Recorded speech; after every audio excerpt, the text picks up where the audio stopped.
और इन लोग को 2 शपथ दिलाते हैं कि सैलरी से 4 गुना से ज्यादा बिजनेस करके कमा लो ताकि रिश्वत मांगने की जरूरत ना हो और दहेज छोटा लगने लगे, दहेज ना लेना पड़े।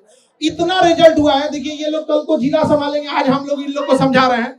अभी भी इन लोग को ना अभी सिलेक्शन हो गया, लेकिन इनके दिल के अंदर से जो विद्यार्थी वाला गुण था ना वो गया अभी भी इनके अंदर बचपना है। लेकिन यकीन मानिए इतना पुलिस वाले, इसमें सब पुलिस वाले हैं और ऐसे ऐसे 20 हॉल भरा हुआ है। अगर एक बार ये किसी गांव में पहुंच जाए ना, गांव वाला डर के भाग जाएगा क्या भाई इतना पुलिस वाला क्यों आया।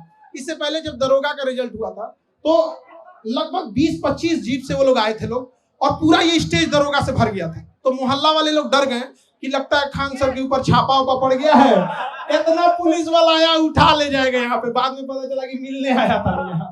तो ये सारे लगभग 12,000 से ज्यादा बच्चे हैं और ये अभी एक हॉल में बैठे हैं। उद्देश्य यही है, इन लोग के जैसे हजारों लाखों बच्चे तैयारी कर रहे हैं, जो पेपर लीक हो जाता है, ऐसे न जाने कितने गरीब मिडिल क्लास के बच्चों का सपना तोड़ दिया जाता है। और शायद अगर ईमानदारी से परीक्षा नहीं होती तो यहाँ ये लोग नहीं बैठ पाते, केवल अमीर लोग बैठे रहते। लेकिन यहाँ कोई भी ऐसा नहीं होगा, सब मिडिल क्लास गरीब घर के बच्चे होंगे। मकान मालिक के सताए हुए हैं, हॉस्टल में इन लोग को अगर मकान वाले और बिजली विभाग से भी कहते हैं, आपके माध्यम से कहते हैं बिजली विभाग से भी, कि ये जिस हॉस्टल में रहते हैं वहां इन्वर्टर वगैरह नहीं रहता तो कम से कम स्टूडेंट एरिया का लाइट ना काटा जाए। आप लोग सहमत है कि नहीं जी? स्टूडेंट एरिया का 2-2 घंटा लाइट काट देता है, सब कहता है कि दुनिया भर में बिजली दे रहे हैं, यहाँ पे मंगल ग्रह पे बिजली सप्लाई करेगा, पहले विद्यार्थी के देते बिजली। लेकिन जिस तरीके से अब नीट का भी पेपर लीक हुआ, नीट परीक्षा के लिए इनका कहना है, तो कुछ पत्रकार हम टीचरों को कहीं कह रहे हैं कि हम लोग के पास पता नहीं क्या बुद्धि वगैरह का, उनका कहना है कि हम लोग के पास इतना बुद्धि नहीं है। अजीब हाल है। देखिए नीट पेपर में कहा गया है कि एयरफोर्स पेपर को पहुंचाएगा, अच्छी बात है, आप इनिशिएशन ले रहे हैं, लेकिन समझिए मलेरिया की बीमारी में टाइफाइड का इंजेक्शन नहीं मारा जाता है।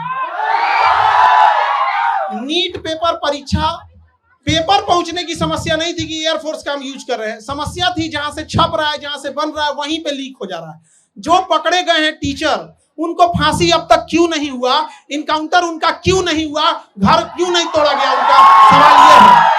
आप में से बताइए, इतने लोग, ये सब सिलेक्टेड पुलिस वाले हैं यहाँ पर, इन सब से कहते हैं पेपर लीक करने वालों को बकसना चाहिए जी, किसी को नहीं बकसना चाहिए यहाँ पर।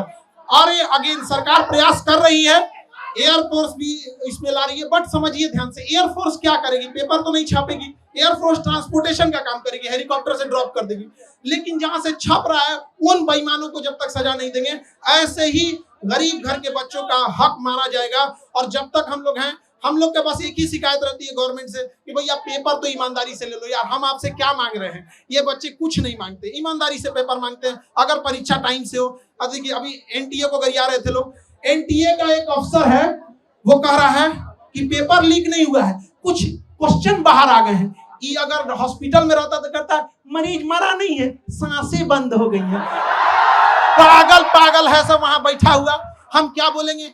अभी एनटीए को गरियाया, मन नहीं भरा, सीयूईटी का पेपर नाश दिया।